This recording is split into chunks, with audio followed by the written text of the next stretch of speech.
Praise the lord. మన ప్రభువైన యేసుక్రీస్తు నామంలో అనుదిన దైవ కృపా కార్యక్రమాన్ని వీక్షిస్తున్న దేవుని బిడ్డలైన మీ అందరికీ హృదయపూర్వకమైన వందనాలు తెలియపరుస్తూ ఉన్నాం.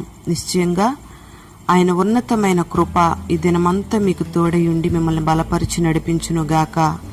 ఆమేన్. యేసయ్యకు 12 మంది శిష్యులున్నారు.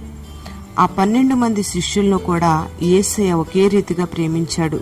ఆ శిష్యులను అంతం వరకు కూడా సంపూర్ణంగా ప్రేమించాడు. వారిలో ఒకడు ఇస్కరియోతు యోధ. ఈ ఇస్కరియోతు యోధ 30 వెండి నాణాలకు అమ్ముడుపోయి యేసయ్యను సిలువకు అప్పగించిన సంగతి మనకందరికీ తెలిసిందే.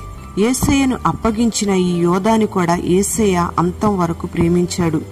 ఈ యోధాను ఎలాగైనా రక్షించాలి అని యేసయ్య అనుకున్నాడు. యోధాలో ఉన్న వ్యర్థమైన ఆలోచనలన్నీ తీసివేయాలని యేసయ్య ఎంతగానో ప్రయత్నం చేశాడు. ఒక మనిషి యొక్క హృదయం భయంకరమైన కఠినత్వంతో నింపబడి ఉంటే దేవుడు కూడా ఏమీ చేయలేడు. ఎంతటి కఠినాత్ములనైనా ఆయన మహిమ ఎదుట నిలబెట్టుకోవాలని ఆయన ప్రయత్నాలు చేస్తాడు. తప్పు మార్గంలో వెళుతున్న ఇస్కరియోతు యోధాను దేవుని యొక్క మహిమ ఎదుట నిలబెట్టాలని యేసయ్య ఎన్నో విధాలుగా ప్రయత్నించి ఎంతో ప్రేమను చూపించాడు. ఈ ఇస్కరియోతు యోధ ఎవరో, అతని హృదయంలో ఉన్న ఆలోచన ఏంటో ప్రభువుకు తెలుసు. అయినా ఇస్కరియోతు యోధాను దేవుడు ప్రేమిస్తూనే ఉన్నాడు. ఈ ఇస్కరియోతు యోధాని మార్చడానికి మొదటిగా యేసయ్య తల వంచుకొని తగ్గించుకొని అతని కాళ్లు కడగడం ప్రారంభించాడు. నిజంగా అసలు యోధాకి మనస్సాక్షి ఉంటే యేసయ్య కాళ్లు కడుగుతున్నందుకు అతని గుండె బద్దలవ్వాలి. కాని యోధా హృదయం కఠినమైపోయింది.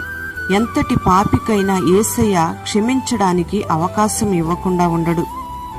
యోధా పాదాలు యేసయ్యను అప్పగించడానికి పరిగెత్తుతూ ఉన్నాయి. యేసయ్య పాదాలు కడిగే 2 రోజుల ముందే యేసయ్య శత్రువులను కలిసి ఎలా అప్పగించాలో ఆలోచన చేసి వచ్చాడు ఈ యోధా. అందుకే యోధా పాదాలకు అంటిన మురికిని యేసయ్య కడుగుతూ ఉన్నాడు. రెండవదిగా మనం గమనిస్తే యేసయ్య యోధాతో భోజనం చేసి యోధాకు మంచి భోజనం పెట్టి ఎలాగైనా తన ప్రేమనంతా చూపించాలి, యోధాను రక్షించాలి అని దేవుడు ఒక ప్రణాళిక సిద్ధం చేసుకుని ఆశపడ్డాడు.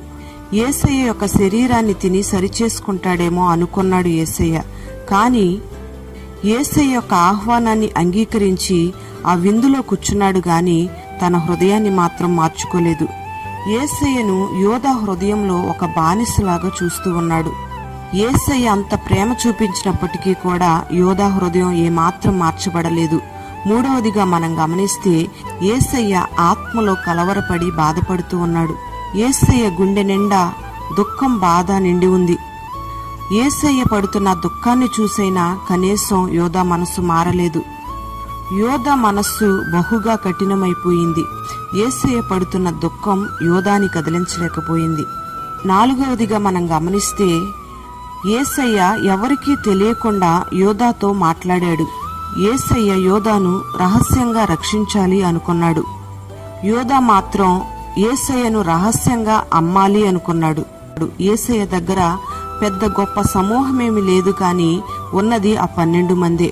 వారితో మాట్లాడుతున్న సందర్భంలో మీలో ఒకడు నన్ను అప్పగిస్తాడు అని చెప్పినప్పుడు కూడా ఏమాత్రం యోధాకు పశ్చాత్తాప హృదయం రాలేదు.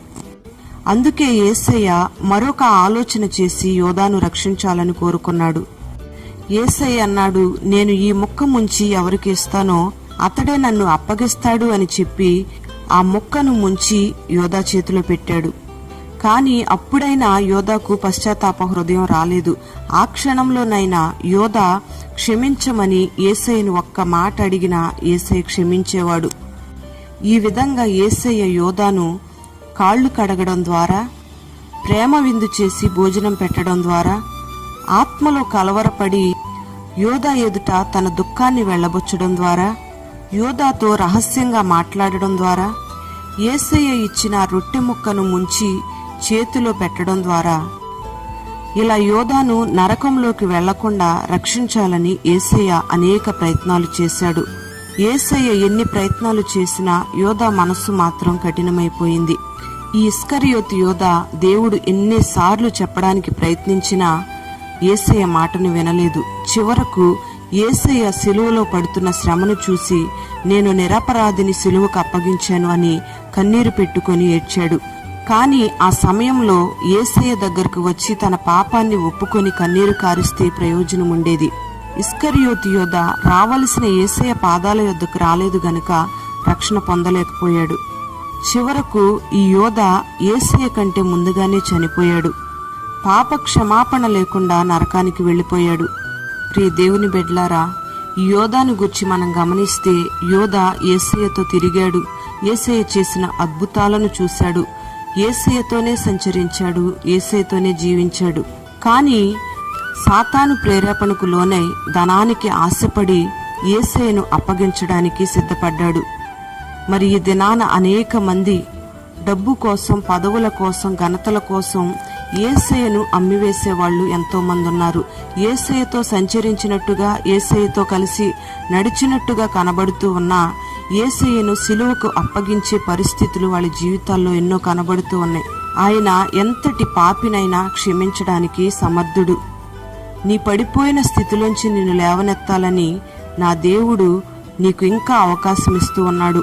ఈ దినాన ఆలస్యం చేయకుండా ఇస్కరియోతు యోధావలే ఏ విషయాల్లో నువ్వు పడిపోయావో ఆ స్థితిలోంచి నువ్వు లేవనెత్తబడి దేవుని ఎదుట కన్నీటితో పశ్చాత్తాప హృదయంతో ఆయన పాదాలు పట్టుకుంటే నిశ్చయంగా నిన్ను దేవుని యొక్క మహిమ ఎదుట నిలబెట్టుకుంటాడు.